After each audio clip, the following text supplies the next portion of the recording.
Well, hey guys, welcome to Cheers. We hope you had a great week this week. And today, for our discussion, we're going to be talking about the word diligence. So let me read you a couple scriptures here to lay the groundwork. Proverbs 12:27 says, "The lazy man does not roast what he took in hunting, but diligence is man's precious possession." Think about that. What is man's most precious possession? Here the word says one of those things that is precious to possess is diligence. Let me read you something else. Proverbs chapter 4, verse 23 says, "Keep thy heart with all diligence, for out of it come the issues or the source of life." And then the word diligence here is a Hebrew word, mizmar, that which is guarded like a prison guard watches over something or to be observed. So the word diligence here is literally saying to guard and to protect and to watch over, to be observed, like a prison guard is watching over the prison inmates. And, so this is something that has eyes on, right? When we're diligent, we are viewing something, we are observing something. And so here in these two passages, it says that man's precious possession is diligence, and that keep thy heart with all diligence. So watch over your heart, have eyes on your heart, where it's going, what it feels. And in the New Testament, we've got 2 Peter chapter 1, verse 10. It says, "Wherefore thy rather, brethren, give diligence to make your calling and election sure.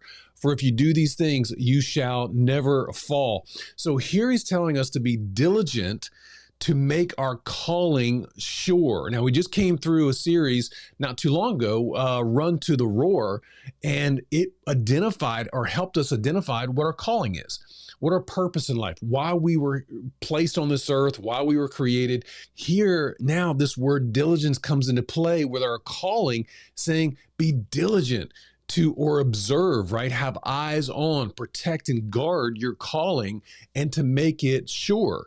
Now, the word sure there is the Greek word babios, to make steadfast, stable, firm, trusting, unshaking, constant. That's sure. So our calling needs to be stable, steadfast, firm, trusting, unshaken, and constant. And the word for diligence in the Greek, with this being a New Testament scripture, it's spoudazo, to make haste, to use speed, to make a prompt effort, or studious. So we are to make a prompt, studious, speedy effort to make our calling sure and steadfast and stable. So here's some other verses on diligence. Proverbs chapter 10, verse 4, "He who has a slack hand becomes poor, but the hand of the diligent makes rich."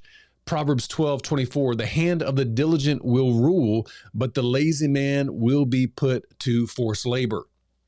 Proverbs chapter 13, verse 4 says, "The soul of a lazy man desires and has nothing, but the soul of the diligent shall be made rich." "The plans of the diligent lead surely to plenty, but those of everyone who is hasty surely to poverty." That's Proverbs chapter 21, verse 5. Then Proverbs chapter 27, verse 23 says, "Be diligent to know the state of your flocks and attend to your herds." Now, we use this a lot for our pastoral staff, and to just know that we've got to be diligent to know the state of our flocks. We are shepherds, and therefore we are to know the state of them. 2 Timothy chapter 2, verse 15 says, "Be diligent to present yourselves approved to God, a worker who does not need to be ashamed, rightly dividing the word of truth." So again, being diligent or watching and observing, to have a careful eye on, to be approved by God, studying the word, being careful there. And then Hebrews chapter 4, verse 11 says, "Let us therefore be diligent to enter into rest, lest anyone fall according to the same example of disobedience." Now, I've got a lot of questions here that you can use in your discussion today. So I'm going to go through a few of these. And like I said, this is a word study. So when you hear the word diligent, something comes to mind. Share that in the discussion. But here's some questions to get you started. There's about 15 questions here. So I'm just going to read them and you can use them if you need to. Number one, what does it mean to be diligent with your car maintenance?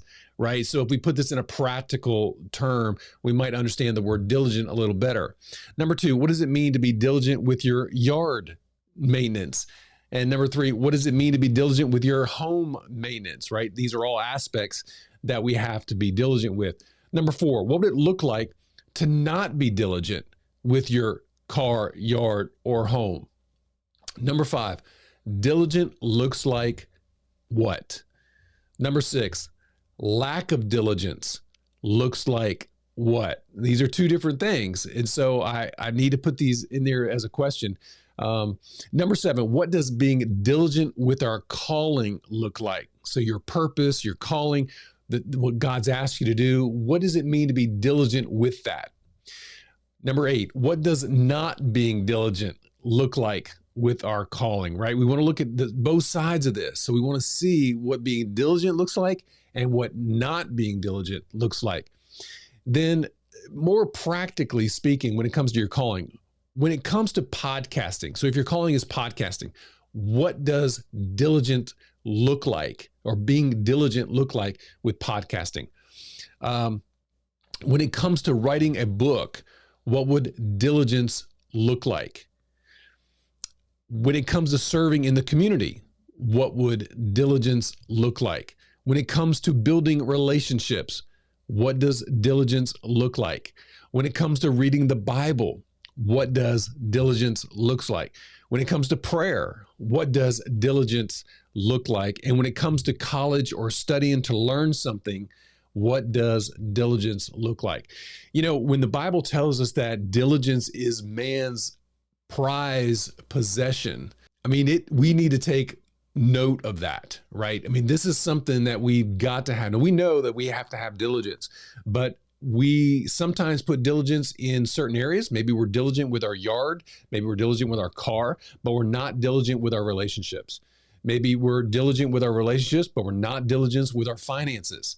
So go into this discussion thinking about the word diligence, how this applies to our everyday life, in each area of our everyday life, including our calling. So not just the physical, but the spiritual life as well. And I think that you'll find the word being very encouraging here in regards to the word diligence. So I hope you have a great discussion today with this, and we'll see you in the next video. God bless.